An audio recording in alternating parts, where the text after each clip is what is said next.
एक तर कामधंदा नाही आहे, बुकिंग नाही आहेत. आता मी आहे हिंजेवाडीला.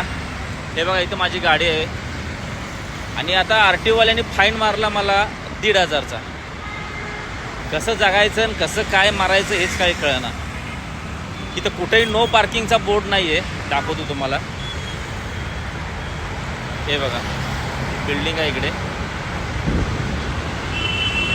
बॅक कॅमेऱ्याने दाखवतो.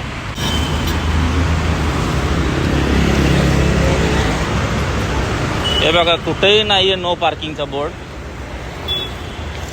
आणि असा इथं पाठीमागून फोटो काढून फाईन मारला 1,500चा.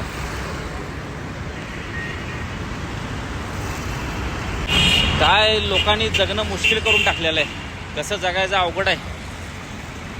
3,000ची बुकिंग आणायची आणि 1,500 फाईन भरायचा. घर जाऊन कोळशाचा व्यापार.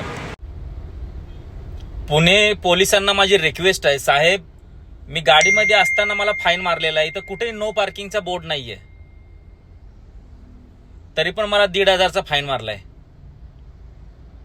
काय करायचं तुम्ही सांगा. कसं जगायचं आणि कसं काय करायचं. इथे 1-1 रुपये जमवता जमवता घायला आलंय आणि त्यात असं 1,500चा फाईन.